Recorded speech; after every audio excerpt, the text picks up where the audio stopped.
to the Parents Lounge in our Tuesday night Parental Mental Health Tuesday. It's summertime, camp time. It's hot. It's 103 degrees here in Los Angeles. It's like melting hot. I have a glass of wine. I'm actually in a relatively good mood. I'm a little juiced. That doesn't sound like you at all. Not this kind of juice, just jacked. And but I'm getting juiced, and we have a fantastic show tonight for you, don't we? Oh, good, because I also need it. I know you do. I'm Jamie Kayla. That's my partner in crime, Jason Gowan. We started this thing at the Parents Lounge, but we realized we needed moms. We needed some moms, so we begged some moms to come in. And Kate Mulligan is here. She is our one of our fan favorites and basically our resident mom here. And we have Celia Behar back, who is permanently joining us as a new co-hostie. Yeah, we loved her so much because here's what's great about her. She's crazy. We love that. I mean, come on. She's insane, like seriously insane. But she's a real therapist. Like and you know, it's like somebody who, like, you wouldn't want someone to teach you about jumping out of an airplane with a parachute if they had never done it before, right? Like, if you're having a therapist and you're telling them how you're having problems and stuff, wouldn't you want someone who's also kind of dealt with that stuff? Yes, absolutely. You wouldn't want me to teach you to jump out of an airplane. Like, what if you went to a golf teacher and he's like, well, listen, I never played golf, but what I'm going to tell you is, I think pull your arm back, kind of keep it straight if you can, and then try to just, when you go through the ball, see how that works. That's not the guy I want to pay to do it. Oh, Cheryl Gibson's here. Hello, Cheryl. Oh, the gang's all here tonight. We got a lot. Brandon is here. Speaking of jumping out of an airplane, when I did it in Honolulu, and we did a tandem jump, which is where they're strapped to your back, and the guy comes up to me. First of all, I did a tandem jump too, because in the back of my mind, I'm like, well, listen, I could jump and kill myself, but like this guy might be there to save me. So if we go, we're going together. Like, I did the same thing. So this is what he comes up to me and he looks like somebody had like literally ruined his entire life. And he's like, I'm like, hey, what's up? I'm excited. He's like, oh, I'm so glad. I've had a really terrible week. And I'm like, why? And he's like, my wife left me for a guy who kind of looks like you. And I was like, and he's like, I'll kill the son of a bitch if I ever get the chance. And I was like, oh, no. He's like, dude, I'm messing with you. We're good. Oh, that's really funny. I mean, not when you're terrified to go. Not great for me at the time, but funny in retrospect. There's an early Woody Allen movie. I forget what it is. It's someone to remind me. Hey, Sarah. And Christopher Walken's driving the car. And Woody Allen's in the passenger seat, and he's driving. It's dark, and it's at night. And it's Christopher Walken in one of his first movie roles. He's like, sometimes I don't want to do the impression because I'll destroy it. But he goes, sometimes I just think about just crossing the yellow line and driving right into traffic. And Woody Allen's like, yeah, okay, like that's like it's the last thing you need when you're trying to jump out of an airplane. So, all right, listen, we got a really fun show. Kate Mulligan, Celia Behar are here, and I am partaking because we are leaving for vacation on Friday with the kids, and so I figured I might as well start getting into drinking mode. And like I wasn't. I'm partaking because why the hell not? Exactly. And Celia's on some other stuff, and Mulligan's with her in-laws, so I'm sure she's just blasted on something right now. So we're going to give you guys 90 seconds to go fix whatever it is that gets your system in the right place. As we play our opening title song. So I see there's already everybody's already in. The gang's here. I see a comment from Jobo and Genevieve. This party started. Yes, Sarah. All right, everybody's here. All right, so listen, we're going to play the opening titles, then we're going to come back. We got a lot of stuff to talk about. We're talking about summer. We're talking about tutoring. We're talking about how spoiled, rotten my children are, camp. We got a lot to talk about. So if you're ready, Mr. Gowan. I am. Hit it. We could have homes on separate coasts, go dive in Greece with squids. Could have been so bleeping rich, but instead we had kids. They won't smile for a photo, they won't eat the food we choose. That's why we're heading to the Parents Lounge to drown ourselves in booze. Every day we're more exhausted, we haven't slept in years. They hit me in the nuts so bad, my eyes filled up with tears. And yes, we'd like to fake our death and go off of the grids, but the truth is we are softies and we truly love our kids. So join us every Tuesday night to laugh at all our pain. Evening in the Parents' Lounge is the cure to staying sane.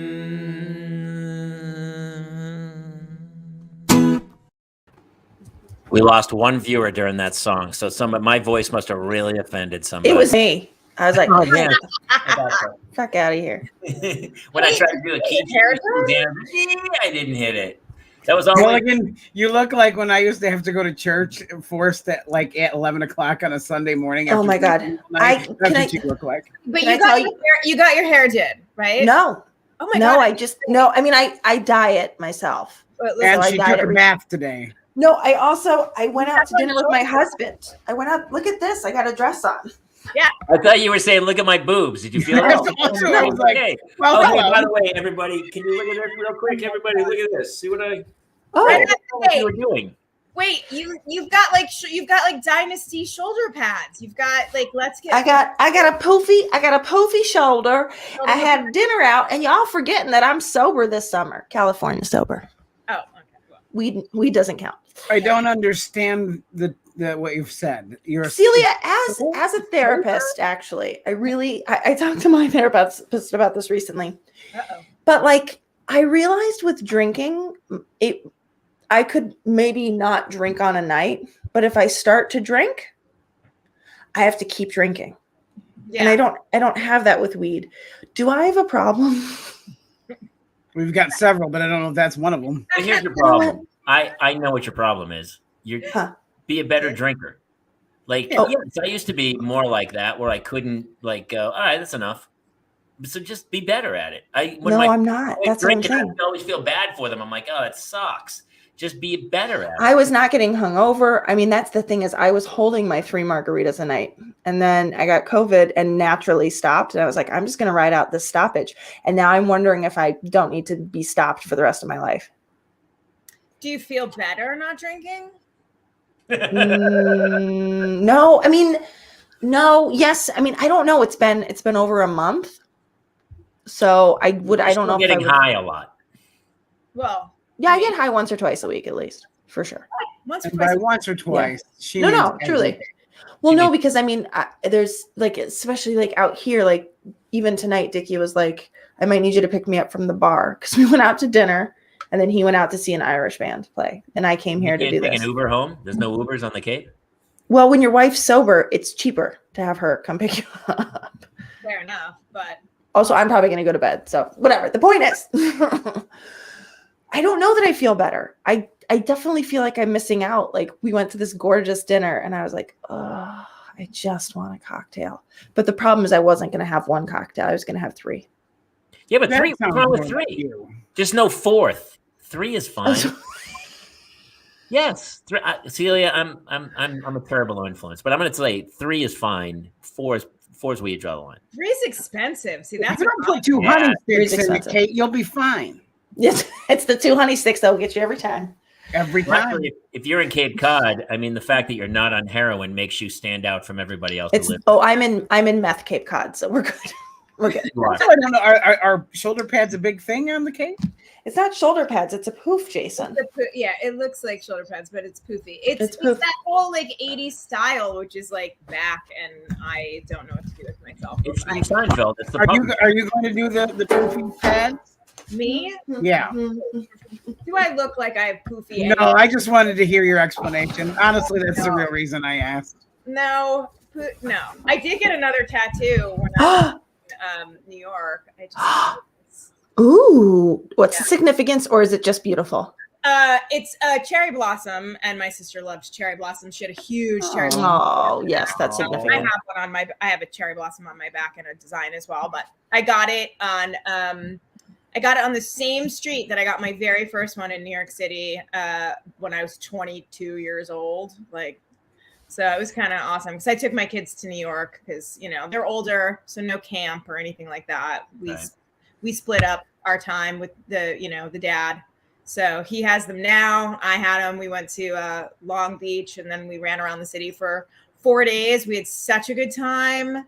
We ate so much. I made them walk everywhere. And they like loved it. But let me tell you, as a fucking former New Yorker who now lives in this fucking place, oh my God, I couldn't walk the next day. Like I was so sore.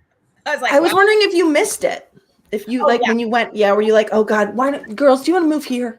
They always want to, well, the little one's afraid of New York more than the older, but the older always wants to move there. And then I had to show her like space wise what you get for in New York versus like what I pay here. And she was like, I was like, yeah. So if you want to sleep in like a closet with your sister in a hammock, then like maybe, you know, like not just that, but if you want to go to the grocery store, you have to walk 4 blocks or maybe more, and then carry all your groceries home. If you need like a TV from Best Buy, you got to find the Best Buy 8 blocks down Broadway. Maybe catch a cab, get everything in. But now it's different because there's Postmates and stuff. Like when I lived there, that's true. Right. But like we're sitting in the hotel and like we were wanting to get cheesecake. We ended up walking to get it later. But like they were like, we don't really want to walk. And I was like, I bet I could Postmates that shit here. And I totally could have, you know, but it was like going to be an hour. And I was like, fuck that. An hour. And it's also a $27 piece of cheesecake. First of all, it was a $30 3 pieces of cheesecake. And every single fucking Junior's cheesecake is it's so good. And also, I ate so many pretzels, and I brought home 4 or 5 pretzels, like on the plane. Like it was ridiculous. Anyway, yeah. To drinking, I don't know. I don't drink for the same reasons. Like I can't. I usually don't stop after 1 cocktail. Same thing. Yeah. And I'm like, oh, I'm a professional drinker when I drink. Like, it's not same thing. And I'm like, fuck. So I don't really do it anymore. Also, the older I get. And the closer I am to menopause, the more I feel like it just fucks with me, and I don't want to do it anymore. It's not so much. It's not so much the amount of drinks. I think it's the out time. It's what do you mean? Whether I have 1 drink or 3, I'm still like in bed by 9:15. Yeah, like, the night's over. Yeah. Oh, see, I would stay up later to keep drinking. I mean, I used to before I had these little things that wake me up at 6 a.m. But once I had them, they're like children are a governor that goes onto your drinking engine. And so before the kids, I was like, well, I don't have to be anywhere tomorrow. All of a sudden, I talk to my friends the next day and they'd be like, they go, how was your night last night? I go, oh, I don't know. I went home by like 1. And they go, no, you didn't. We saw you about 3:30 in the morning and you were hammered up. But those days are over because I have kids, and in the back of my head, I'm like, "All right, it's 9:15, and we're going down." Sometimes I have to tell the kids, go to sleep, because Daddy needs to go to sleep. Yeah. Can I tell you, Jamie? For me, this was exclusive to the pandemic. There was not even a shadow of a problem prior to staying home for 2 years straight, and it was that I would it was like all I had. I felt like, and I know I'm not alone. I know a lot of people are like, oh my God, I drank every night. But that was where it started. And I'm telling you, I'm not even talking about like I go out and drink. I'm talking about like in my house, Kirkland margaritas. I have partaken with that with you, and it is delightful. It's delightful. Here's why, Kate, because the same thing happened to me. Before then, I had stuff I had to do the next day. I had to be somewhere. I had an audition. I had a show. I had something I was writing. I had something to perform. When the pandemic happened, I was like, well, I don't have to be on camera for 6 months. So who cares if I look like a bloated corpse pulled out of the river? I didn't care. So tearing it up. Went up during the pandemic. So like everybody did. At least they didn't have to, get up and drive the kids to school because they were, in the next room in school, whatever the fuck that was. But I still was like, oh, I can't be like hungover and sleeping through a client. Like I don't do that. Right. Yeah. God, I don't know. I just also like there was part of me too, like on a normal weeknight, I might have to drive somewhere. I might have to go run an errand, whatever. When you're not going anywhere, I was like, there's no risk of me getting behind the wheel. We're just home. And tomorrow school's in my family room. It's honestly why you have to give a lot of credit to people who just live alone out in the wilderness, like the Unabomber. Like the fact that guy didn't just drink every day when he didn't have to be anywhere ever. I mean, Did yeah, you know that he didn't though. Maybe he had plans. He had a build, and then he had some mailing he had to do. But aside from that, really, no children. Just how does that guy not drink every night? Wait, but do we know that he didn't drink every night? Yeah. I don't know. Yeah, Jamie. Assuming. You know what? I feel Maybe like he he had a light cocktail and then went back to planning. Yeah, I was gonna say his planning was impeccable. There's no way he did it under the influence. Seems a little too classy for the Unabomber. I'm gonna go with like watered down Coors Light, like that he. I think you're underselling him. I think he liked a nice Manhattan and then went back to his diabolical plans. Moonshine. I mean, a guy who's that smart, Harvard educated. He's crafting his own stuff. Listen, at night he liked his Manhattan project. Get it? See what I did there was. See what I did there was. In this version, he's apparently being played by John Lithgow. Well, that's Celia does. Celia, we felt the love of getting the cherry tattoo, right? You got the cherry blossom, whatever. Yeah. I would have just celebrated it by having a Manhattan with an extra cherry. That to me. Do you not have any tattoos? I have zero. Me too. Also zero. Will you help me though? Because I'm really pondering. I want to get tattoos for the girls. I've never had a tattoo. You mean on your daughters? Great question. Great question. I want to tattoo them. Oh wait, what did you do? Great question. Great question. One time my youngest walked in. I took her to like a Paw Patrol, event, and they had those like stickers, and she like comes running in, and she's like, "Mom, I have tattoos like you now," and she had taken like the Paw Patrol, like they like stuck on your arm kind of thing. Yeah. And put them all over her vagina. And was like, we gotta get all the people to send photos and not on the vajayjay. I have a picture of her like, and it's oh my god, right there on the cooch, and I was like, oh man, that's really good. I don't know that you should ever get a tattoo there. Really, that could be unfortunate. Like, oh my god. I have two different tattoos for my in honor of my daughters. One is on the back of my neck, and it's a chai, which is the hand, in Hebrew, and it has their first initial of each of them in the chai, and but in Hebrew. Wait, am I thinking of the right thing? The chamsa? Yeah. Okay. Yeah. Does it have the I in the middle? No. It does. So instead of having the I in the middle, mine has an H in Hebrew, like in Hebrew. For Lulu, and that's in my back. And then I have one on my side that's a moon that has a mockingbird going through it. And because my youngest daughter's name is Luna, we call her Lulu, and the oldest one's Harper, which I named her after Harper. Oh, mockingbird. Yeah. So you can come up with like creative way. I don't get their fucking faces or anything. Like don't do that.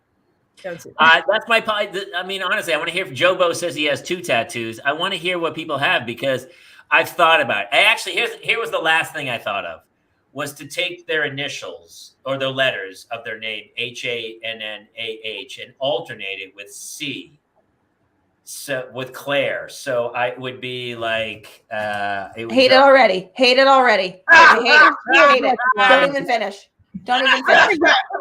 I'm gonna get Mulligan's face on my left hand. I can't do this. Yeah, that's a good look for you, I think, Jason. But I think it would be a fitting place for Mulligan to be on your butt. Yeah. Oh, I think you should get her face like shrunk down to like a teardrop, and then do like the teardrop. Yes. Or possibly like just her hands and peeking over it and just put it right at the waistline. It would look like out of my back. That's Claire and Hannah mixed together. It looks like some crazy Irish. No, honestly, people would go, "Is he the Unabomber Part 2?" That's what's going to happen. What you should do, Jamie, is you should get Claire to write her name in her handwriting, and you should get Hannah to write her name in her handwriting, and then you just put their names on you in their handwriting. Or their handprint. Should I put their handprint on my back? Like her sister. This is Celia. I was like, where did I get this idea from? It's from you. It's your sister. I knew the whole time as you were saying it. I go, pretty sure Celia has that tattoo. Yeah, it's my sister's handwriting from birthday card. Well, here the other thing you can do is take their signs, their astrological signs, the 3 of them, and have an artist combine it into something that is like the mix of their sign. So nobody knows kinda that like what it that. is. It becomes another design. It'll look like a blacklight poster from 1978 with like there'll be A tiger. No, not and one's Leo. Yeah, so there'll be a tiger eating a No. tiger or a lion with a fish in his mouth. Is that what you want me to do? not that. Not those signs. Not the fucking animals or whatever. I don't want you to get a fucking Pegasus. Like I mean, like this is the Leo sign and the Virgo sign together, mashed up, which is me and my sister. And you can have them, you know, you don't have to make it the fucking tiger. Although now I kind of want you to get a lion. Like Jobo, who's our resident artist? Isn't it Jobo? I need a visual of a lion eating the fish from Pisces. Wait, I've got a great idea. The lion's face has to be Claire's face. You could take the letters of their names and just smash them together in a word that makes no fucking sense. You could do that. No, oh, there it is. Perfect. It's Schleiner. Hey. If you could make that a curse word, I'd say yes. Shug says, I got my oldest kid's faces on my left and right cheeks, and I got my younger kids' faces on my inner thighs.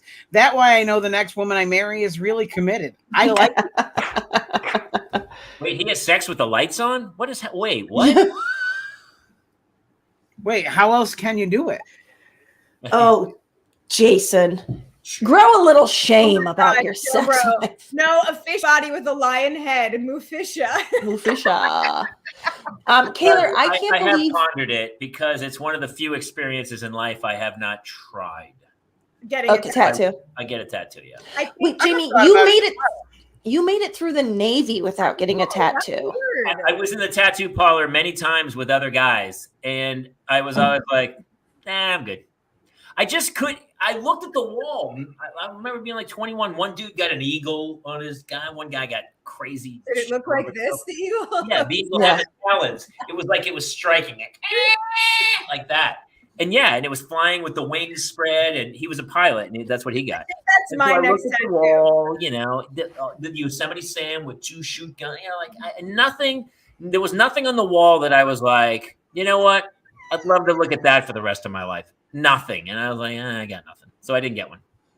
Well, I don't recommend just getting any old thing. People do that. I know. But I don't think that you need to be like so precious about it either, you know, like but when you think you're just going to get one, I suppose that, you know, you're precious. I don't know. I think this was my 16th. I'm not totally sure, to be honest. Honestly, does anyone get just one? I feel like it's me with drinks. One, but I just feel like you're a fucking quitter then. Like you've got some commitment fucking issues. Like, well, I get like I feel that way about Kate with drinking. I think why does Kate have to quit drinking? Why can't we just have fun? What's happening? What did you say? You're gonna get nipples tattooed on you? What? Yes, to match the others. I want to even it out. I have the 3, so I'd like one just more. At the 4th. Yeah. Just need it. Look, you got a little Scaramanga. I'm all about symmetry. All right, good. I said the kids' initials, not their nip. I'm not my nipples. Nobody else's nipples. No. What if you got tattoos of like 2, 4, 6, 8, like nipples down, so you look like a yes, Killer. I'd like to invite the comparison that I look like a pig a little more. So that's bad. Okay, never mind. No, don't do that then. That would be terrible. Let's just. You do is a curly cute tail right above your asshole, right there. Just a little curly cute tail right at the like a tramp stamp. I already don't take my shirt off at the beach because I just don't want other people to see that. Tramp stamps. I don't like that.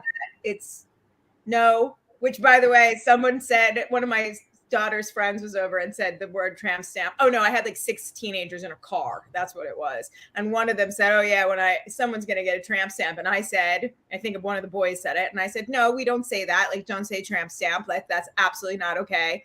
And my daughter just goes, she's only saying that because she has one. Let's see it. Let's see your tramp stamp. You little asshole. What's it look like? It's not trampy or stampy, but I used to joke. I was like, well, the stamp fits. It's a great spot for a tattoo at the base of your spine. It's a great spot for a tattoo. It's very big. It used to be small, but when I got it, I weighed 180 pounds, and then I don't believe that you. I can't even picture that. How did you? Now you just weigh 80 pounds? How did this happen? What? Are you sick? Are you ill? Were you a Siamese twin and they cut the other one off? Listen. I mean, I gained. Have I gone too far? I got healthier. Right now I'm like really fucking skinny. It's not good, but that's what the breakup diet does for you. It just knocks that weight right the fuck out. Jason's been threatening to send me cheesecake and like he'll do it. And I have Mulligan's received one. Yeah, but I had to get COVID to receive it. So I will tell you though, Celia, every time I've that's like there's also a little FU to that, because when a girlfriend and I have broken up in the past, I'll see them like 2 months later and they're in the best shape of their life. As am I, probably. Like there's nothing like the fitness program should be step one. Break up with your significant other. Break up. Now work out like a banshee. Yeah. The thing is I do a lot of yoga. I practice almost every day for like an hour and 15 minutes to an hour and a half. Yeah. And I'm like, I didn't used to be that great at it, but now I am. I do handstands and forearm stand. Like I love it. Like it's great. But it's when my anxiety is out of control, I can't eat. Like it's just always been a thing. I just can't eat. But when I was 180 pounds, it's because I had just come out of college and it was, I was in Ithaca and there's like, Mano's Diner. I don't know if that's still open. Oh, no, it's gone. Well, probably because it should have been, because it was fucking disgusting, but it would be open till like 3 a.m. and you get these gravy cheese fries and like it's now a Mexican restaurant that might hold the distinction for the worst behaved my children ever were in a public place. Was this the Naked?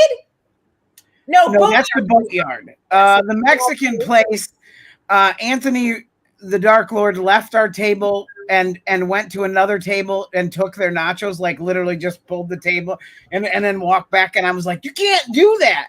And then he just shouted a lot of gibberish at me, basically like, fuck you, fat ass. I'm doing what I'm doing. That's fucking hilarious. What did they do? Well, first of all, they should have protected their nachos. If yeah. you don't protect them, that's on you, dude. No, it is. I think that my kids, was it embarrassing for my wife and I? Sure. Yeah. Was I impressed with my kids' prowess? Yes. They were like Kevin in Home Alone, the way they pulled it off. Did you just stare them down and then take a big bite of those nachos? You know as well as I did, I ate the nachos, Kaylor. You ate every ounce of those nachos and they go, whose are these? Nachos. Did you do that to them? No. But I did send begrudging looks at their table the rest of the time. They don't want them back after my kids had them. Wait, sorry, time out. I'm trying to follow. Your kid left your table to take someone else's food and you gave them dirty looks? Yeah. Yeah, why? Yes. I'm sorry, I don't understand why you have an issue. In the question, Mulligan. Celia. Wait, what? Why are you mad at them for your kids taking their food? Okay, first of all, at first looking, when our family came in and you saw us, and you have, Mulligan, if you don't guard your food... I haven't seen you. I've seen you, but I haven't seen your family. I don't know what your family looks like. You've seen video of my children. They're tiny people. I'm not telling you what a 2-year-old looks like and what a 2-year-old... If you're in a room and a 2-year-old starts coming towards you, what do? You protect yourself. Yeah, you run. It's true. They did not guard themselves, and they had their plate on the edge of the table. That's on them. That's on them. You cover your groin and you protect your nachos. That's Thank you, Jamie Kaylor, for at least understanding. I appreciate it. This had better be satire, because if this is really where your moral compass is, I'm actually disturbed. I don't see the problem. Okay, it's a bit. We're doing a bit. Whew. Okay, great. I feel better. We're doing a bit. If you could train the kid to kind of go behind the counter, open the cash drawer, and maybe just pull out $40, something like that, then you might be onto something. Wow. They're cute, so nobody stops them from doing anything. Listen, when I get super old, like, in 6 months to 9 months, I was going to say currently, yeah, go ahead. Old guy who walks around the neighborhood in a robe and slippers with a name tag that says, if found, please return to this address. Yeah. I'm fucking going full Alzheimer's, man. I am just going to walk in to every 7-Eleven and just start opening candy and eating it and walking around and go, like, what? There's Eleanor. That's it. It's just a fugue state from then on, right? You're just like, I don't know. It's fine. They're gonna go, oh, he's okay, and they're gonna wander me out the store, and then I'm gonna go to the next 7-Eleven. I'm gonna grab a gallon of milk and just yeah, why not? Kate didn't believe my story. I believe your story happened. Story. I believe your story happened, but I don't believe you think it was right that your son took their nachos. I mean, it's a moral gray area for me. Okay, that's wild. That's already. This is out of hand. Here's what's different. If you guys are watching, they give those things out free, Kate. It's not like you're saying nachos. You're saying do you mean tortilla chips? What? Do you mean tortilla chips? You keep saying nachos. They don't give out nachos for free. Nachos you have to order. Loaded tortilla chips. They had a significant amount of cheese and stuff. They don't give those out for cheese. Those are you have to order those. That's how much can the cheese possibly cost? I don't know. Your ass didn't buy it. You're right, because we got it for free because my kids took it. Okay. Can I interject here for a second? For all the people who are watching this show who are used to carefree, happy-go-lucky Mulligan, who would have been in on the crime. I don't know who is. No. I don't even know who she is anymore. They don't understand. In a conscience. We should have said this in the opening, is that normally Mulligan's on the West Coast, and you're dealing with 7 p.m. Mulligan. Yeah. Unfortunately, she's on the East Coast now. So we're seeing what Mulligan's like just before bedtime, and I got news for you. I'm not loving it. I'm not loving one. I feel like Jamie Kaler because 7 o'clock is near his bedtime, and I feel like I've got that Kaler energy. But legitimately, I like Celia. I think is on my side on this one. She's not. You've been to Ithaca. It's fine there. Yeah, it's not. No. If first of all, I would have been fucking mortified if my kids did that. Thank you. I also would love to tell the story like you over and over again. I think I can't imagine giving the family dirty looks. I probably, knowing me, because I'm such a people pleaser, I would have been like, let me buy you your food. Yes. I wouldn't pay one penny. I would. Listen, this is totally satire. He wouldn't give them terrible looks. But here's what I would do. It's very smart ass, sarcastically, I would be like, they would look up and go, did that kid just take my things? And I go, dude, that's on you. That's a 2-year-old. You should know better. You got to protect your food. Come on, man. Please, for the love of God. That's on you, and you know it. And the guy would have laughed. He would have gone, it's not really on me. But then he would second guess himself. And he would go home that night and go, that dude was right. I should have protected those nachos. It is on me. Thank you, Kayla. You understand what you've just described, right? What that's called? Narcissism? Gaslighting. It's called gaslighting. Gaslighting? Oh, I didn't. Yeah, it's called gaslighting. Funny. I had no idea what honestly, and this is not a bit. Yeah. People say, "Oh, you gaslit somebody," and I go, "Oh, yeah." I never knew. So gaslit is when you convince. By the way, all of a sudden, I feel really, really bad for your wife if you didn't know that was gaslighting. Wait, this is the first time you have felt bad for her. Trust me, I feel bad for her as well. We all feel bad for her. But listen, again, she made some terrible decisions. I didn't chloroform her and put her in a van and sneak her out to the West Coast. All right. We got married. What you just described, where you basically convince a person that even though you were wrong, they're wrong. How was I wrong? If his kids were wrong, and they weren't. They don't know any better. Have you not read Lord of the Flies? Nobody got killed. It's not like Piggy got killed. Instead of apologizing, you're being like, "Yeah, that's on you, dude." And then they go home and they're like, "Ooh, is it on me?" That's gaslighting. Let me tell you, the next time they go to that restaurant, what's going to happen? They're going to protect their fucking nachos. I think we all know that. So we all learned a lesson about nachos and protect. Can I just bring it back to how this all started, which was Jason saying that restaurant holds the distinction of where his children were the worst behaved. So Jason acknowledges. Oh, I'm sorry. I should probably clarify. That was not the worst of their behavior. No, that was what you think was the best of their behavior. My children are like Muppets. There's very. Oh no! I'm gonna tell you, Muppets don't do shit like that, Jason. That animal? Have you met him personally? Yeah, that's true. You're right. You're right. Yeah. Good point. Sorry. You're shut down, and my issues with Grover. So just let it go. Grover's a mess, and we know that Grover has some issues. Grover does have some fucking issues. They all have issues. There's chickens and shit involved. Come on. When Now I feel like you're just judging, Celia. I am. You know. Look, there's something about Ithaca, New York that brings out the worst in my children. I don't know if it's the air or the water or what it is. I We mean, went to it's another Ithaca, New restaurant York. there, and Not Celia. just your children. There's something about Ithaca, New York that's not So great. can you concede that there's something about Ithaca that makes stealing nachos the least of their problems? Yes, I will concede that. I agree. Thank you. Absolutely.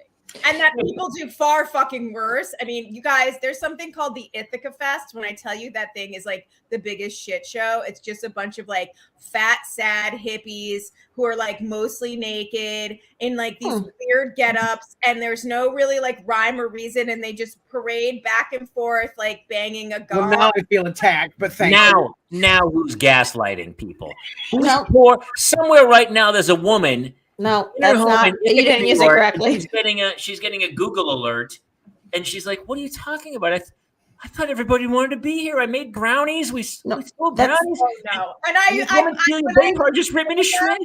when I lived there, I used to work in a building that you could look right down on it, and I would take pictures of the idiots doing it every year with like fucking headdresses on and one tit out, and I'd post it and be like, I don't understand what the fuck is going on in this town, but it sucks. But Like, Jamie, I can't believe how incorrectly you used gaslit like just now. Don't become a therapist. Could you just do that for me? Katie's just learning. He's still learning. Oh wait, who just gaslit me? Mulligan, you just gaslit me. You're making me feel bad about what I said. Still not Good good. Lord. Still doesn't get it. Can you guys stop with the gaslighting, please? I'm trying just to raise my kids and be part of society. And Oh then my you God. have the gall. I You and I love are Jamie trying, Taylor. Mulligan. Give us some credit. Jamie, this is Jamie's like, that didn't taste good. You gaslit me. I mean, you're just using it. Forever. Why would I drink something that didn't taste good? Are you insane? I'm a grown man. I'm not tasting anything new. I'm at a point where everything that's going into my system has already been tried and true. And it's going in. So if anything's gaslighting right now, it is you, 10:38 p.m. Mulligan, which I don't like you this time of night. And I got news for you. There's a reason Dickie's out at a bar, because even he's like, Mulligan's fun, and she is. We know, we love us Mulligan from 7 to like 8:30 on point, If even. killing it. Yeah. Hilariously funny. All of a sudden, it's like Princess Cinderella there at Well, the okay. turns midnight. And He said Princess. Next Cinderella. week, she's going to come in, and I guarantee she's going to come in like a southern plantation owner. I do declare this is such a horseshit, Mr. Kayla, with your behavior and your gaslighting. Can I tell you? He's Blanche from the Golden Girls. Yeah, I was like, That's where she's headed. She's no Rose. She's no Rose, I Celia. also like the easier thing would have been Dr. Jekyll and Mr. Hyde, but basically you said Cinderella like before and after midnight. You're just saying I'm ugly. You're just like, she usually looks good, but boy, the spell is worn off. Here's what's funny. Next week, Cinderella's always pretty. That's not the thing. yeah, I was gonna say she doesn't turn ugly, ding dong. That's not how the But she story. certainly doesn't turn nasty either. She's Gaslit always Cinderella. Stop gaslighting people, you dick. By the way, next week I'm gonna be 10 p.m. Jamie in Long Island, and you're gonna be 7 p.m. no. I'm No, gonna you're be. not. I'll be 9 p.m. I'm gonna 'Cause bail, I'll be in by the way. Chicago. Eddie Pence is taking my spot next week because I can't stay up till 10 p.m. I got news for you. By the way, Jamie, I'm telling you, 10 That's p.m. at the same time, right? Like it's the exact same time. I can't make it. I'm not gonna make it. I'm very No, busy. 10 p.m. for him would be. It's not time travel, idiots. It's you're not time travel. Speaking of time travel, did anybody see the movie Lightyear? I know our friend Brandon did. We Did haven't anybody? seen it yet. I want to Yeah, take. Well, I Yeah, saw okay. 15 minutes of it. Okay, never mind. We don't have to talk about it. We can talk. Well, Wait, someone asked me really fast I don't about. want to wreck any ending. I mean, when he dies at the end. Did it's somebody ask you something, Celia? Oh yeah, sorry. Someone just asked me if Jody is okay, and yes, Jody. Everyone's asking me that. Yes, she is okay. She's a badass bitch. I don't know what to tell you. Wait, Like- what happened? Oh, my God. Mulligan's in a bubble. You explain it to her. she went protesting. Usually I'll go with her. Well, and first, this is, so people who don't know, this is your partner from your other podcast. And this is my best friend, Jodie Sweeten from Fuller House. And she's, not just an actress, she's an activist and has been for the past couple years, like really gone out hard.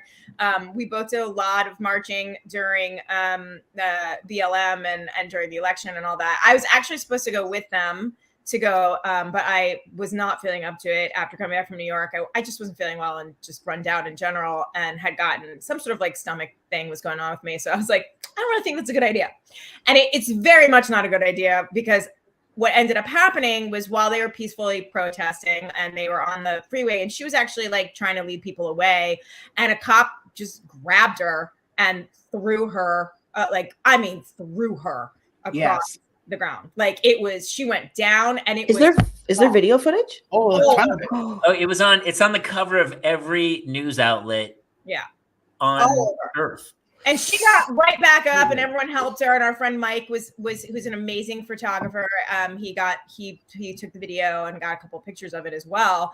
And it ended up, he threw it out there, and Sean King put it up. I mean, it's just been all over the place. So, and we actually, I was with her all day yesterday. We did a couple shows, and then we just hung out for a while. And she was saying so she's like, people have gotten like real creative with the video though. She was like, they put the Full House theme to it.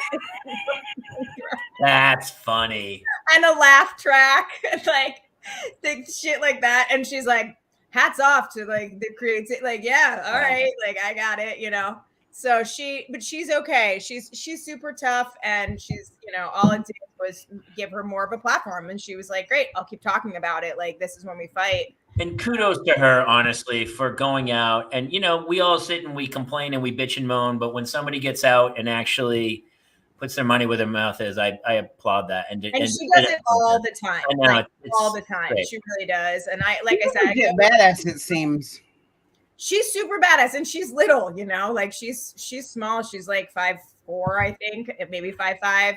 And she's like, she has her helmet on, and she's got, she's like all her gear, and she's got her megaphone, and she doesn't try to be a leader, but she is. I mean, she's just a natural leader. Like, people will follow her even without realizing who she is. When we've been out in marches, like, she just knows what she's doing. And I've taken my kids out, and we've, Harper has gone marching with us before and stuff as well. It's pretty, But yeah, she's fucking badass. So she's okay. The night it broke, and she actually sent me the video the night it happened, and then it broke the next day, and then everyone was like, "Is she okay?" Like, where is she now? And I was like, home, like with a heating pad on her. Like, she's all right. So, but it's it has to happen. Like what's happening, obviously, in this country, from that to fucking prayers in school. I mean, the fuck if my Jewish kids are going to start saying Catholic fucking Christian prayers. And I want to know what happens when a Jewish teacher to fucking say. There it is. Oh, Celia, I'll raise you. What's going to happen? I'll raise you. What happens when a Muslim teacher tries to, then it's done. Then it's done. We can't tolerate that in this country. Well, I am a warlock, and so sometimes I'll do just Wiccan prayers at school. And Wiccan, my witchcraft stuff. I'm Satanist, and I know it is like, listen, it is what it is, and we don't talk about politics much at all. But I will say, I'm always amazed when people try to tell other people how to live their lives. That's my one gripe about everything. Is like, why do you care? Why do you care who marries who? Why do you care what other people do? You live your life. We applaud it. You're on your own journey. But when you start telling other people how to live, that's when it really starts to bother. When you start taking nachos off my table. I knew. I knew she was going for it. Yeah. I was waiting. I was like, anytime now, Mulligan's going to bring up the fucking nachos. Wait, maybe she's right. Did she just gaslight me again? Oh my God. Gaslit tonight. Jamie, here's a kind of easy way to remember. Do you remember Meisner technique? Do you remember when you would do like the repetition and acting? Never had an acting class. Okay, then never mind. An acting class. I know what you're talking about. It's sort of like, it's like you say something to the person. It's just it's not actually what Meisner technique is, but then you reflect it back to the person. So you'd be like, you are angry. And then the person says, you are angry. And that's basically what gaslighting is. Well, let me ask you a personal question. When you sent the original MySpace message to Kaylor to hook up with him, did you think it would lead you to this moment? This moment? Yeah. Where I feel like I dodged such a bullet. Honestly, no true words have been spoken. And honestly, you should thank me. I do. I thank you every day. I thank you every day. Letting you off the hook. Boy. Listen, no one should be involved in this. This is a disaster. I love that my kid's petty theft is still going on here. Like it's not so bad. I mean, it's not great, but if it leaves you a good story, I'm sorry, but we had a second incident. So we had a street fair here in our town, and Dark Lord, we kind of like. Hey, hold on. You know how Celia likes those little things you do in towns where people dress up and parade around. She didn't like it. Nope, fucking hate it. I had to work at the event. I was a costumed Ninja Turtle for the event. You have a really legit Donnie. It was made as a mold from the original 1990 costume. Yeah, that tracks. That tracks. It used to stand. It normally stands here, but it was used this week. Anyway, that also does not have any ventilation. None. And it was like 95 degrees. Yeah. So afterwards, my family and I walked around, and it kind of had cleared out. We let the twins run because we liked them to run out their energy so we can just put them to bed when they come home. Dark Lord sits next to a girl. He says, "Hey," and then he's like trying to be cute. And then I noticed the little asshole trying to reach into her purse. I was like, "Dude, you can't just do this shit. You can't steal from people."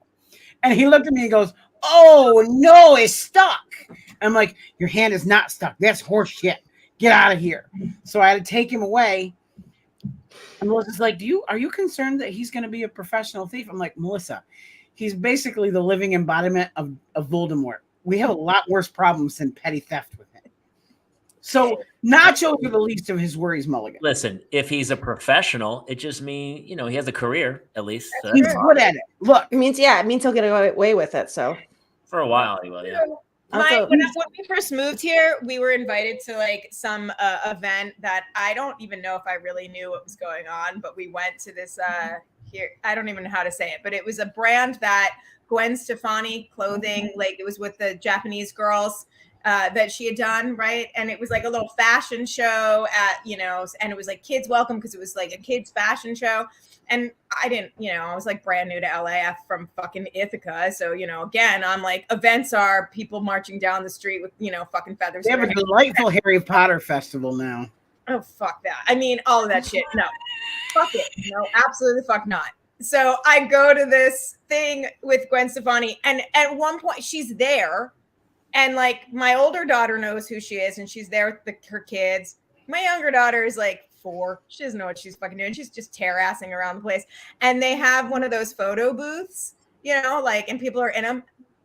That fucking kid photo bombed into Gwen Stefani and her son's vote. Like as the thing's going off, she just jumped into it and is all like in their photos. And I was like, oh my, and I'm like trying to get her out and she won't leave. And so like all of the photos, like she came out and kind of looked at me and you could tell she was like a little pissed. And I just started laughing. And I was like, I'm so sorry. Like she doesn't know what she's doing. How did you not go just, well, she's just a girl. How could you not? How could you not? I could have been $1 million. That was where he was going with it. I can't believe. I was mortified. Oh, and it gets worse. So I'm like, I'm so sorry, blah, blah, blah. And I'm like, Lulu, apologize. And she just looks at her and she starts giggling. And she's like, I'm really sorry I farted when I was in there. No. Lulu. And I was like, okay, we have to go. But at that point, Lulu's my spirit animal. Yeah, at that point you said, this shit is bananas. BANANAS. I tried to help you out, Jamie. You don't want it? Okay. No, I didn't enjoy it. He wasn't even paying attention. I looked up and he was like looking off into space. He was like 20 minutes until my bedtime.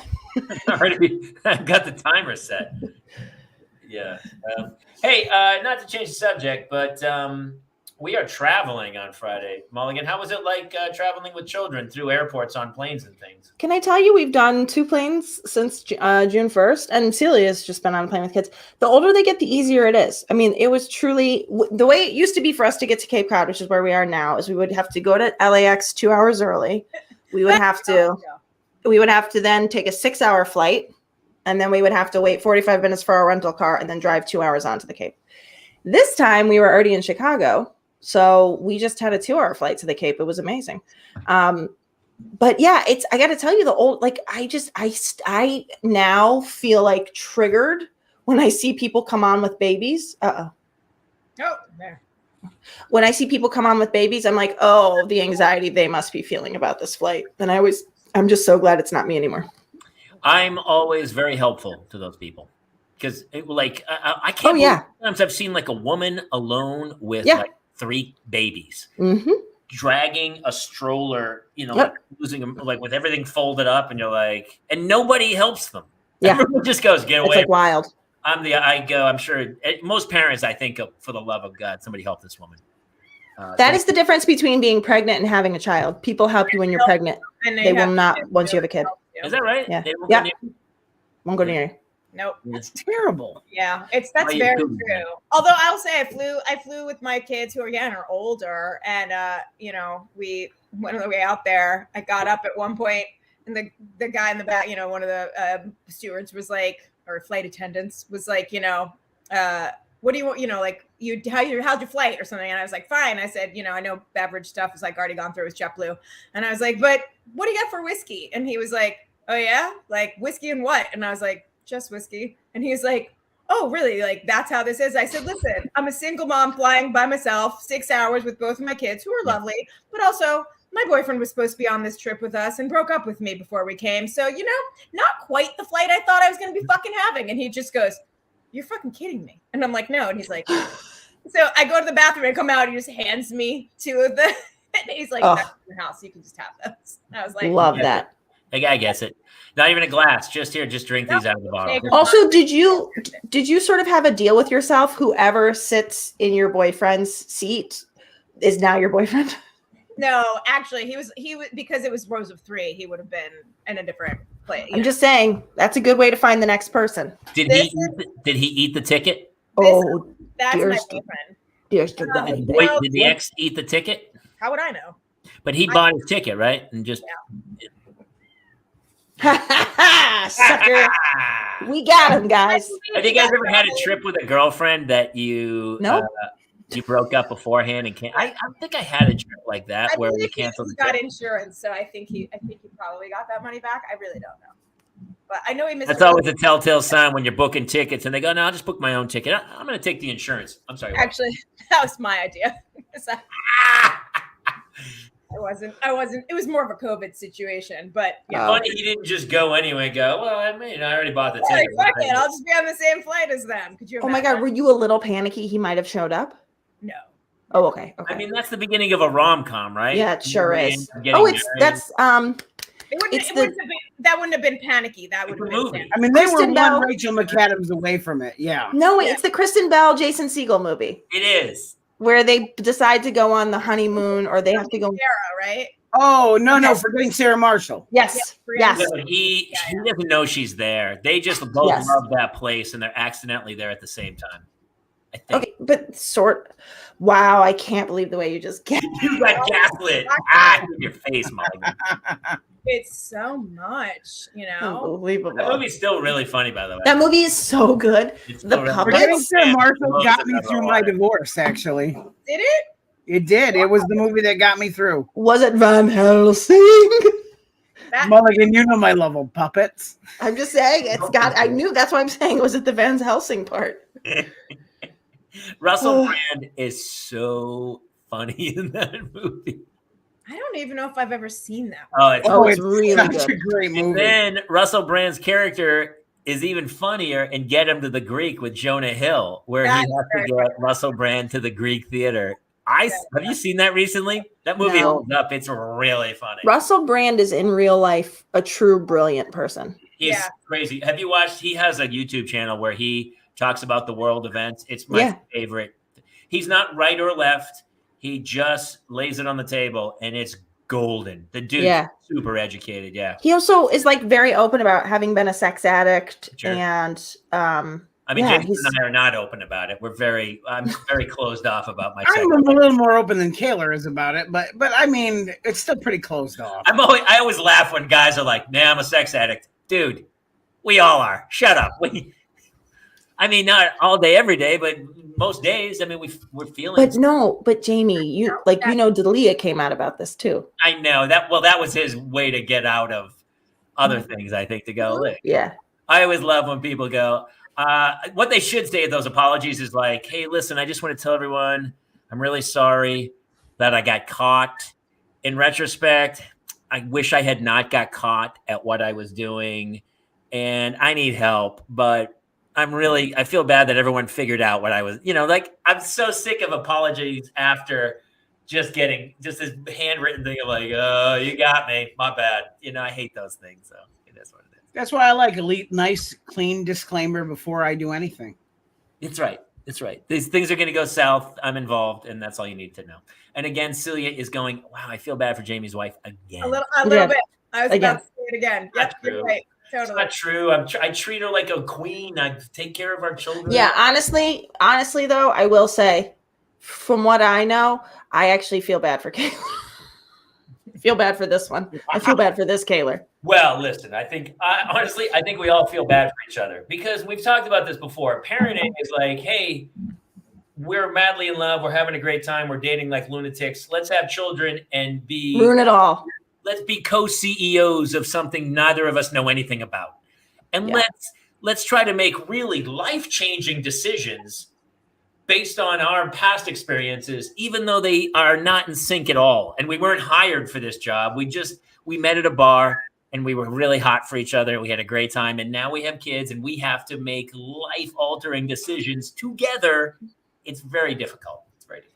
It is.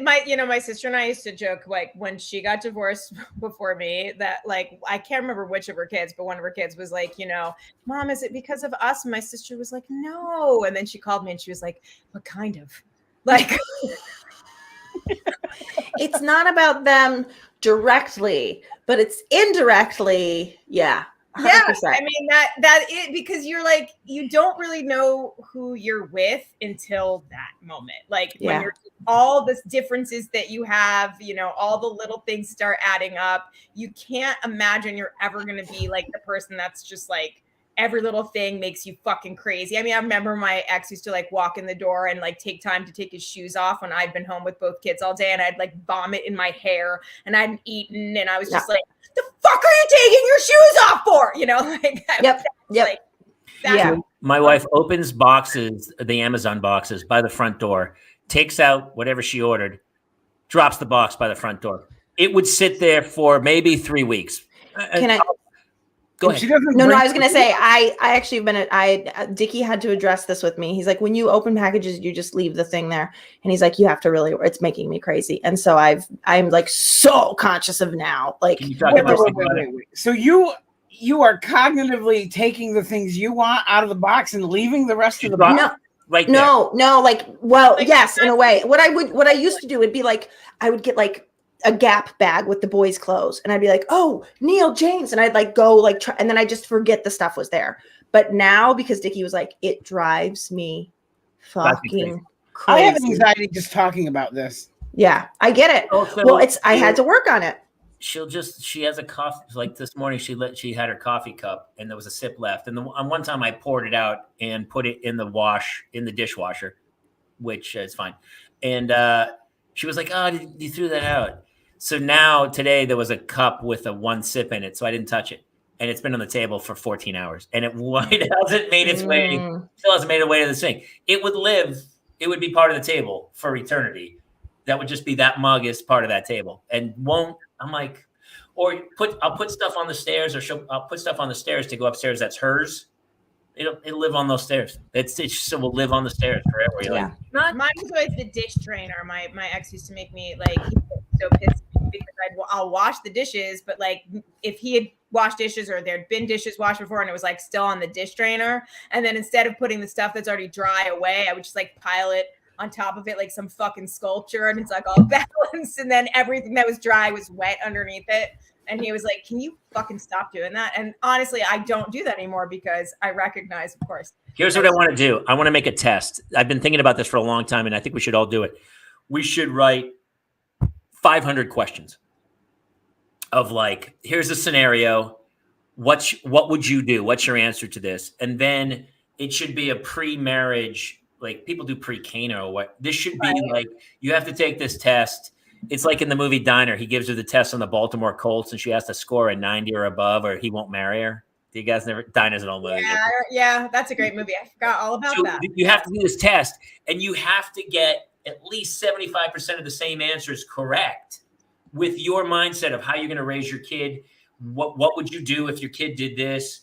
How would you address a tutor or a babysitter does this? What do you do? Like you have all these scenarios, and if you don't say the same answer at least 75% of the time, the state I would not be married right now. You cannot marry. This is going to go south. Can I give you one? Yeah, go. Let's say you find this very microphone in with your recording microphone. Maybe you do music in the house, and you don't recognize it. Do you throw it out? Oh, what? I feel Dickie, like this happened. Yeah, Dickie legit. This is my second of this travel microphone. Legit, like I was packing for this trip, and I was like, "Have you seen my travel mic?" And he was like, "Hmm?" And I was like, "It had been in this drawer." He's like, "Oh, I think I maybe threw it out." And I was like, "Do you know the level of thought? Like you saw something that wasn't yours and no discussion took place, and you thought instead, honestly, why not even we have a fucking pile to go to Goodwill. Why not donate the fucking microphone to somebody who needs I was like, what?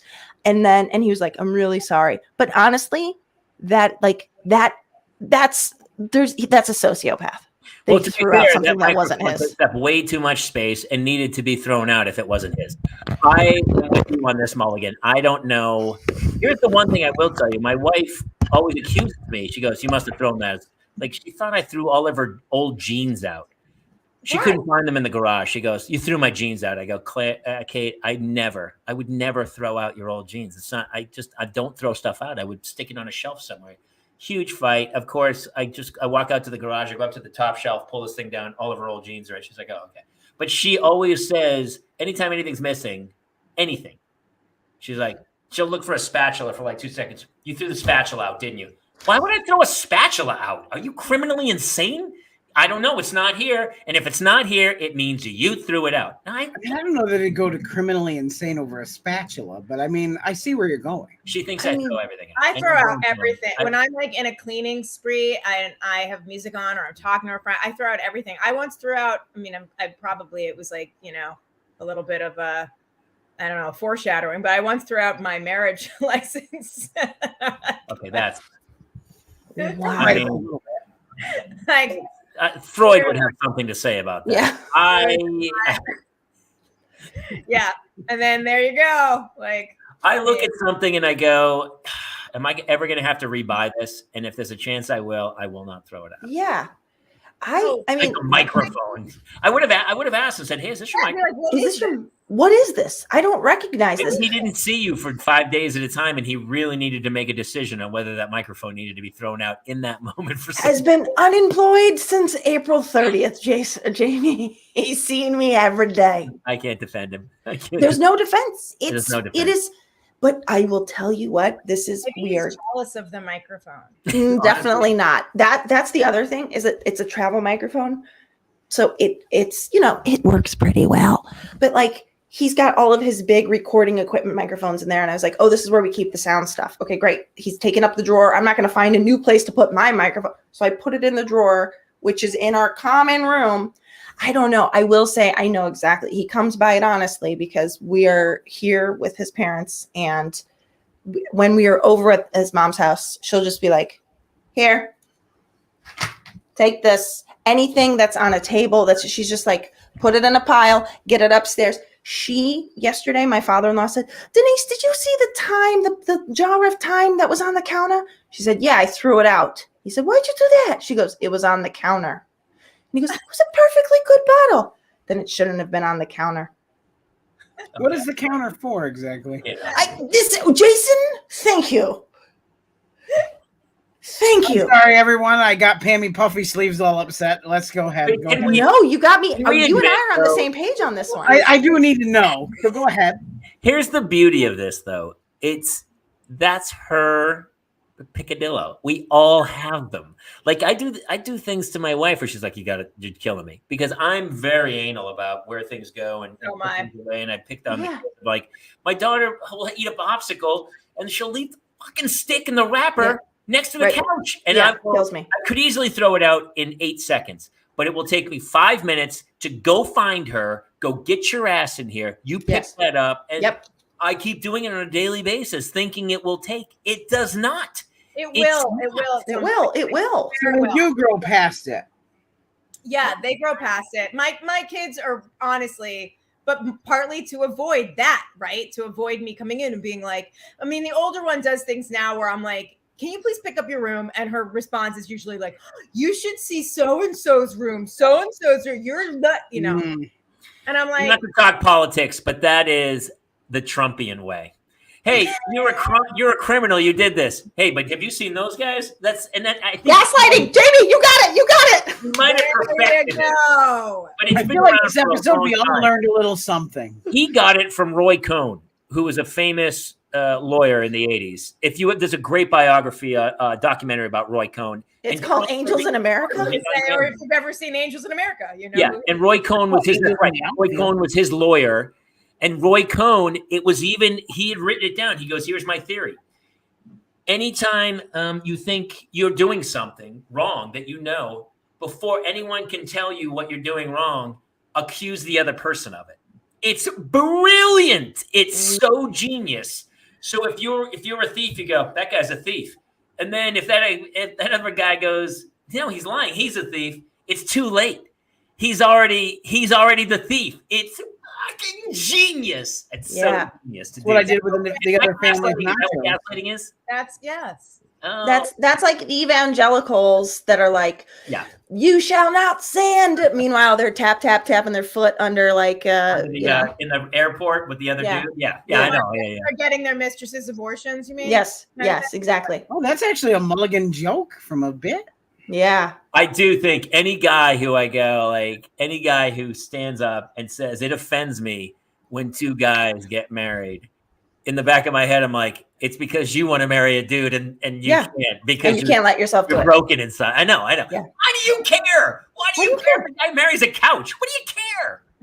Blows No, my it's mind. nothing to do So with Jace got our 6-year-old got a comic book from the movie theater for one of the movies, and in it Harley Quinn and Poison Ivy are kissing, and we keep finding him looking at that page, and he goes to me, he goes, Dad, I really like this for some reason. And I said, yes, tell your mother, go show Mom. And Melissa's like, do you know he's doing this? I was like, I do know that he's doing this, but I also can't blame him. I'm like, You're he's like, I ignoring. agree. Right. You agree. Yeah.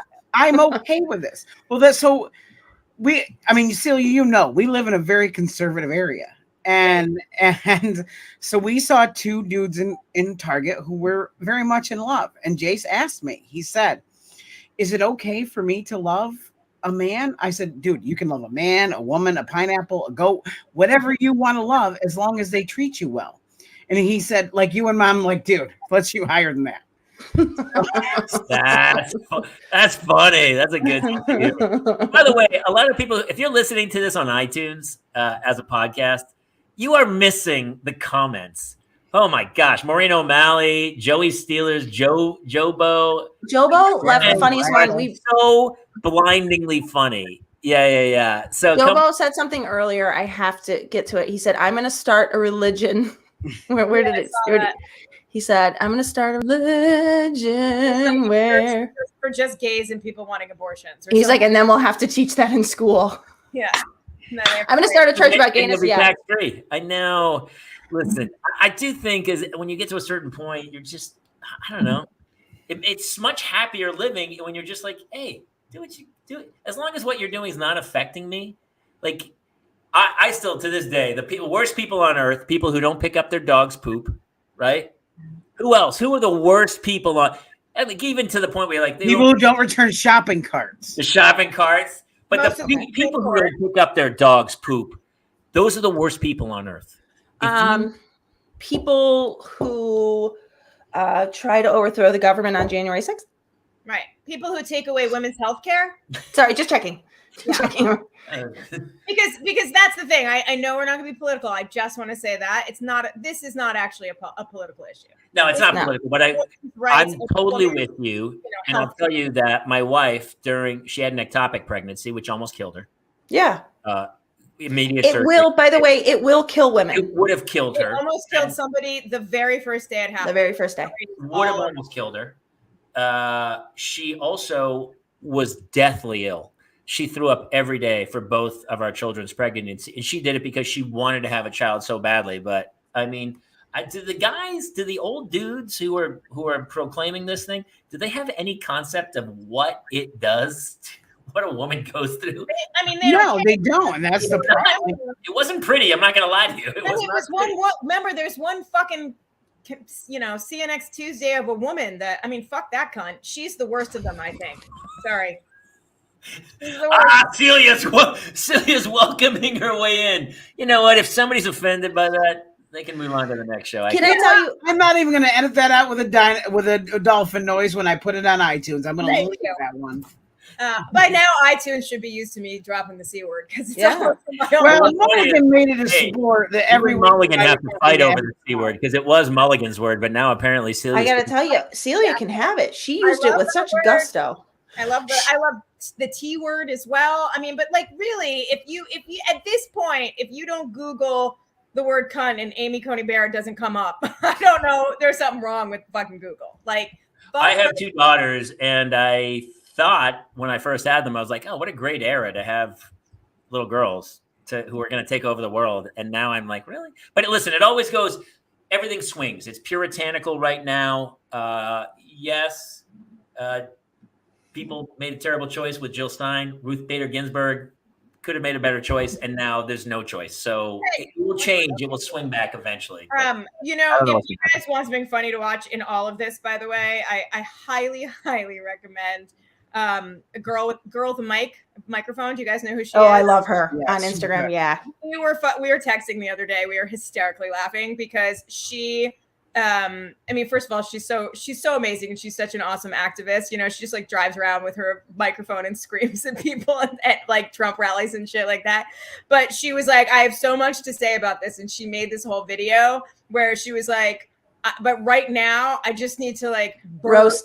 Yeah, I gotta roast all the Supreme Court justices that like voted against, and it is I've had to watch it like 5 times to make myself laugh because she's like, you look like every single person. She's like roasted. She's like, you look like you hunt people for sport. Like all this. Boom, shit. Roasted. Yeah.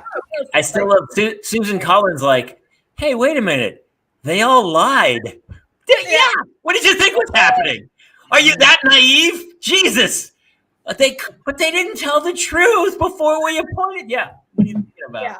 Yeah. It's pretty fucking crazy. If you guys really Supreme Court justices, no big deal. The dude who lost the popular vote twice, he got 3 Supreme Court. It's all gonna work out.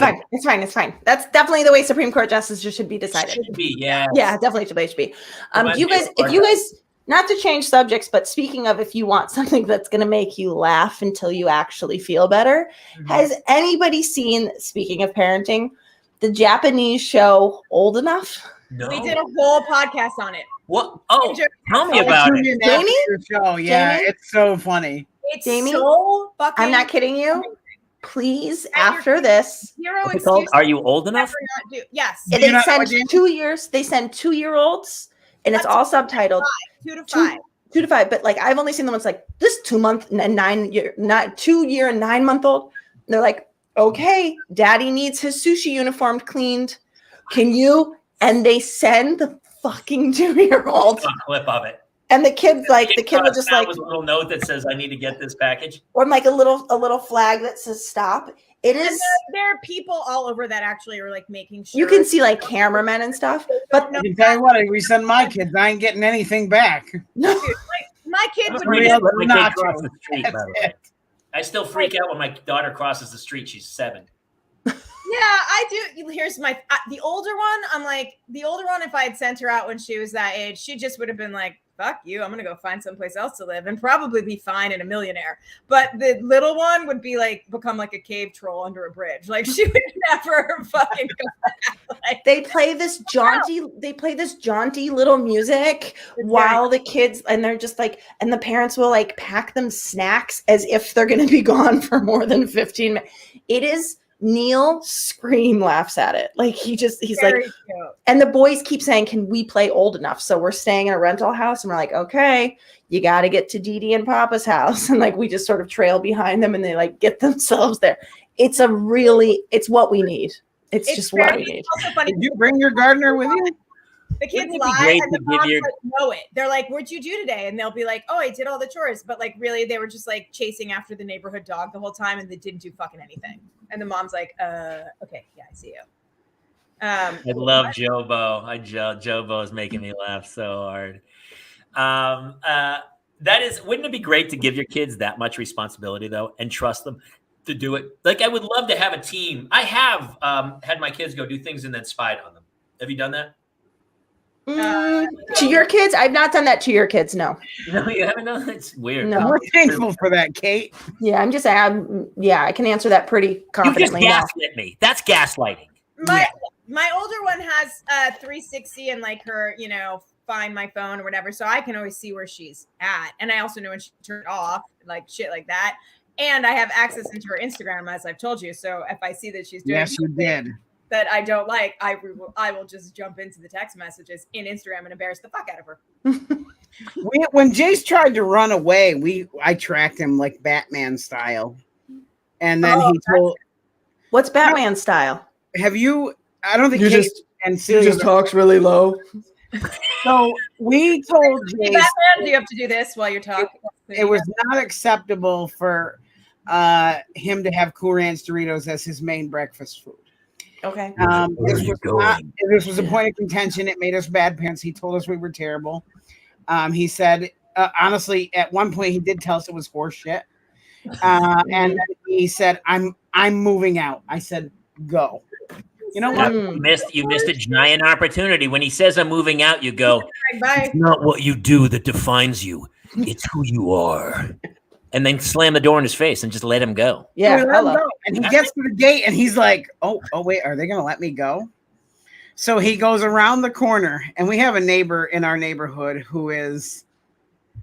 she's every neighbor in every 60s to 80s sitcom who was in every bit of our business. And he gets to her, and I'm standing behind the shed. I'm watching. Melissa and I are watching what's happening. He gets her, and she's like, Jace, what's wrong? He goes, my mom and dad threw me out, and I don't have anywhere to live, and I only brought $1.50 to get food at the mini mart, and I don't know where I'm gonna go tonight. And so I haul ass around and grab him like, what a sense of humor on this guy. And I was like, you little shit. Yep. Let me ask you, did he steal her nachos? That wasn't even Jace. It was the youngest. But they're like, they hunt. Same family. Velociraptors, Each same other. family. Yeah. You know Don't generalize my family. Logan's a very nice young man. Well, 1 out of 3 ain't bad. All our children are incredibly spoiled, are they not? Yes. So I watched. I feel like Celia's probably the least of all of us. I know. Celia, I feel like drops the hammer. Mom's side, they Please. don't get much to be. There was a vaping issue only. she dropped some hammer, but she also is the coolest mom in town. Please. She is. Yes, but I A lot of think tattoos. being Definitely cool. do not fucking think that I'm cool. Maybe the little one, but she's still little and also, weird. But no, I don't think the older one thinks that at all. My kids still lot think I'm of funny, which is only going to last apparently for another 6 to 8 months, I think. No, they'll always think you're funny. No, the older one doesn't think I'm funny. Well, sometimes, but mostly my kids have a lot of chores, and I think because I'm self-employed and a single mom, like they just know they're not going to get everything that they want. I probably have stressed them out, too much about money because I'm a big fucking Jew, and so I'm like, Okay. Hey. Hey. She's got it, so it's not on the rest of us. Celia, we pronounce it cunt. Hey, please, for the love of God, please. We don't want an NC-17 on this podcast. Wait, are your kids all going to camp? Like, I know that you were talking because mine aren't going. Mine, no. Well, mine are going to the craziest, expensive sports camp where they sit out in 100-degree weather and play kickball. It's a train. No. Is it a sleepaway camp? No, I tried, but there was nobody there, and they called the police and social service. I had to go pick them up at like midnight. It was a train wreck. Yeah, I said, the cops were like, "You left your kids." I said, my mistake. I thought it was an overnight camp. Yeah, and sorry. That was my mistake. Yes, I misread it. And the guy said they got out at 2:30 in the afternoon. And I said, well, that's okay. Let's agree to disagree. And then I took them home. Are you gonna ever send them to actual like sleepaway camp ever? As soon as my wife says it's okay, yeah. Oh, I'm not. I loved camp when I was a kid, and I loved it. It was like where I sort of found my voice and everything. Like, because I was such a fucking dorky loser in high school. I mean, this hair was cut really short and brushed out, so it was like yes. I had a Rosanna Dana. It was yes, it was bad. It was in the shape of a pyramid. Just dated myself to 1975. House head. It looks like that. And I wore an I Love Boys hat. No joke. So I was watching, I've been always thinking about how my kids are so spoiled. And I've always said, like, for Christmas, let's not get them anything. Let's take them down to like the soup kitchen and serve. You know, I still have that mindset of like, for the love of God, let's being of service. Lesson. I was watching Real Sports. Have you guys ever heard of Oksana Masters? She's like the most highly decorated disabled Paralympian. No, what a shame that we haven't heard of her. No. So they show her life story, and she was born in Ukraine, in Chernobyl. She was a nuclear baby. She was born without thumbs, no kidney, half a stomach, legs that were horribly crippled without work, so badly disfigured that her parents just left her on the doorsteps of an orphanage as a baby. And she was in the orphanage for like 6 years, which apparently served as a brothel as well. And at the age of like 6 and 7, she was put through some horrifying things and like knifed. One of the other kids there was like brutally beaten badly. And finally, some teacher from the United States adopts this kid at the age of 7. And she comes over. Her legs are so badly deformed from nuclear radiation that they have to cut off both of her legs. She goes on. You have to watch this. I was like sobbing, where the woman who adopts her is a single mom who's a teacher at some school, some college. She adopts her. The girl goes on. She sets like Paralympian records in everything from like rowing to skiing to shooting. And she was this unbelievable, and she had this unbelievable childhood where I was like, my kids have no concept of how great they have it on a daily basis.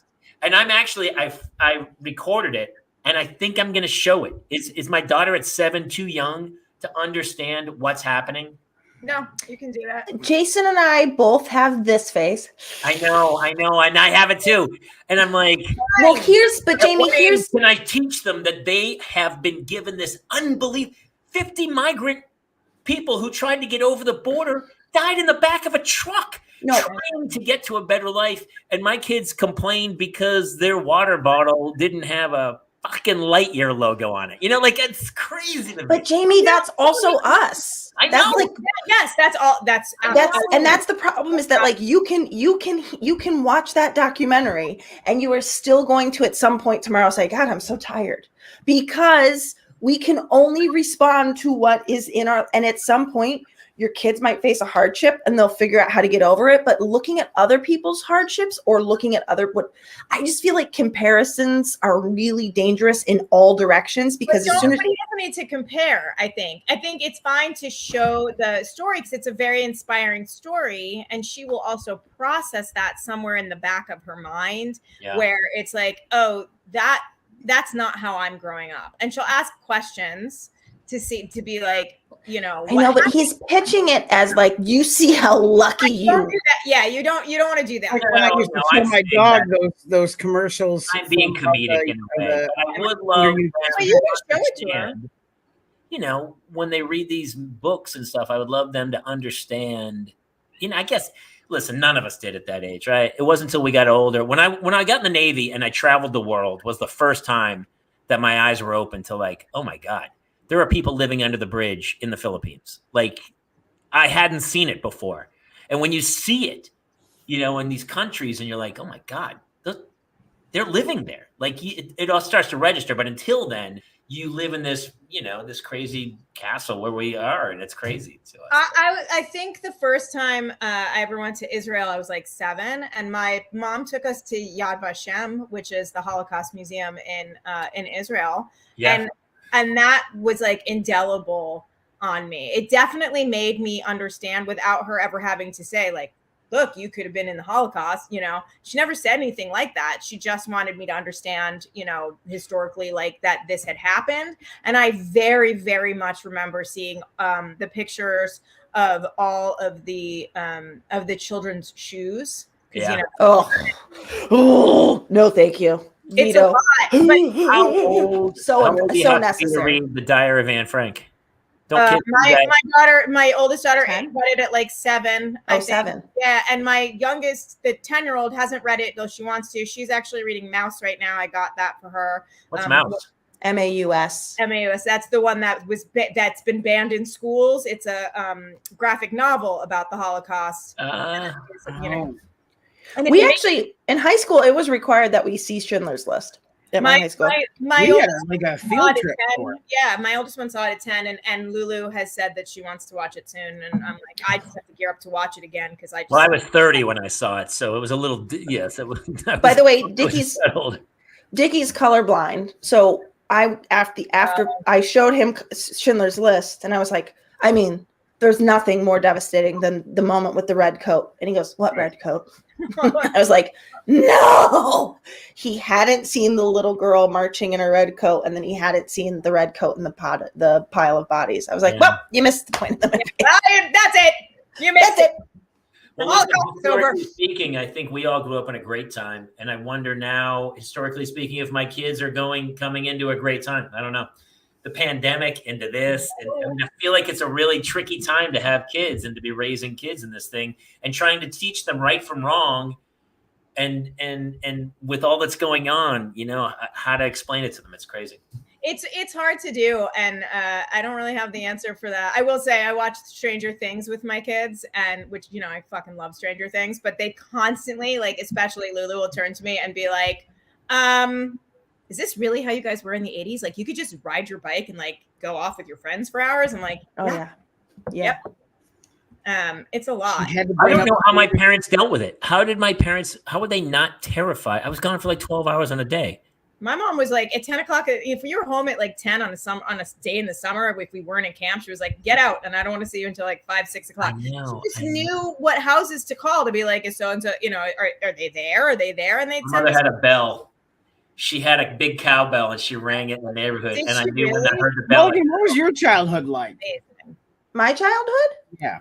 It was suburban Chicago, and we were in a neighborhood where I could ride my bikes. I will say that my mother's purse was stolen out of our house twice. Wow. So there's a learning curve issue with my mother. Wait, was Jason's son at your mother's house? That's so. It was confusing. It was. And they were also. She had this funny thing. She had her purses look like food. So one was a watermelon, one was a basket of nachos. But anyway, I'm sure it was all about the watermelon. All right, listen. On that note, it's 8:30. We gotta. I feel terrible because Mulligan. It's 11:30. It's 11:30. I love that Mulligan gets a pass, but you're like, fuck Gowan. He doesn't. I said to you, Jason, you're gonna be up for 4 more hours. I said, I don't know how you do it, Jason. I gave you credit earlier. I said, I don't know how you do this. I don't have a soul. My kids steal. He's an insomniac. Don't you know that shit? No, I know he is, but also his kids don't wake up at 6:30. Well, that's a lie. Your twins sleep until 9. But Jace does not. I get up at 5 o'clock every morning. And then my kids, lately for camp, they've been getting up super late, like 7:30. But normally my kids are up at like 6, 7. Yeah, this morning I was rudely awoken to the Pokemon theme song, where he was singing it in my face, and he's like, "Pokemon, gotta catch 'em all." And he's like, I was like, "If you need to go watch it, just go. I don't need the theme song. Just go." And he went and he watched it, and then comes bebopping in later to sing it again. I was like, "All right, dude, you've already got permission to watch it. I don't need to hear it." That's Love it. Love that kid. My kids are I had a list of topics we were going to talk about. The fucking window. My kids are wait till the 4th, and instead my fucking Siamese cats keep waking me up. One of them gets in my face and yells. Who's been yelling this. They prefer conjoined cats. Thank you. Believe me, so not cool, man. They'd be more interesting. No, I love one of them. The other one gets mad if she's not fed in time, and so she'll just shit next to her litter box. So that's like my kids. Oh, well, one day I'll tell a story about that because all right, let's save that for the next one. All right, my kids really wants to be able to go in the litter box once. Just again, another Tuesday Parental Mental Health Day. I feel way better than I did 90 minutes ago. I'm not going to lie to you guys. To all the people who came in, commented, shared the show, we love you guys. Jobo, Sarah, Cheryl, Maureen. I mean, you guys the jokes are hilarious. You guys Carl, make it so hard. Sarah, huge thank you to Daniel. You're going to be. I think you're here forever now, right? I guess I am. You guys are fucking stuck with me. We love having you, so thank you for coming to play. Kate Mulligan, we all wish you good tidings in Cape Cod. Thank you. Have a cocktail or 3. You are on vacation. I'm doing it. I'm okay. I'm really. Stay off the 2 honey sticks, please. Yeah. Can I tell you? You have this with you because you need. Oh my God, that's my favorite. As I told you, I am California sober. All right. Well, listen. When we do the shows in October in Sarah, Pennsylvania, you're definitely having a cocktail because Trevor won't allow you to. No, he won't allow. By the way, that is coming up. I am on the hunt for funding right now, but everybody. October 14th and 15th at the Sayre Theater. If you are within driving or flying distance, make it happen. Get there. It's going to be a fantastic show. And also, if you guys have a small town that you live in and you have a theater there that you would love us to come perform, let's chat because we found kind of a way to set this up so we can come into town and do a show. Or big town. Yeah. We can also do cities. No, I like small towns. Cities, but I like the small towns. It was so much fun, and I don't know, people. I want to do shows in Australia. I'm just going to tell you guys right now. Celia, if you can set that up, we'll all go. We're all in, Celia. I booked my flight tomorrow. Let me call Oprah. Hold on. Listen, my wife's finally home from 5 days on the road, so I got to go. But thank you guys so much. Thanks to Celia, Kate Mulligan for spending your evening. We really appreciate everybody taking the time to do this, and all the fans who came in and supported us. We love it. We're off for 2 weeks from the Sirius XM gig. From Larry the Cable Guys thing. We have a Fanatics episode going up. We're doing a cross promotion. That's a great podcast. Celia, I know you guys, you're not still doing it, but they're still up, right? No, we are. We still never thought I'd say this is still going. We're going to take a hiatus in I think it'll be 3-4 weeks. We'll be on a hiatus. And we'll talk about that more on our show, but we've got a good couple episodes coming out. We've got a Pride one tomorrow coming out, and we've got another. I don't even know if we have any more fucking guests. Maybe we do. Well, plus Jody talking about what happened and stuff. I mean, people have got that's destination listening to go hear. We did talk about that yesterday, so you can hear it from her. That'll come out next week, next Wednesday. That episode will come out, and it goes wildly off the rails as per fucking usual because we can't keep our shit together. Well, I haven't known you for long, but I haven't seen you on the rails or even near the rails. I've seen rails. We've seen you on the rails, but I've never done that. I've never even seen it. Really? Never even seen it in real life. No joke. You didn't go to college with me. I went to theater. You didn't live in Kate Mulligan's dorm room. That's no, not the dorm room. Lines done off her very chest. All right, everybody go find your own drugs and your own way out of this mess. And that's it here from the Parents Lounge. We'll see you guys next week here in the Parents Lounge. Later. Good night, everybody.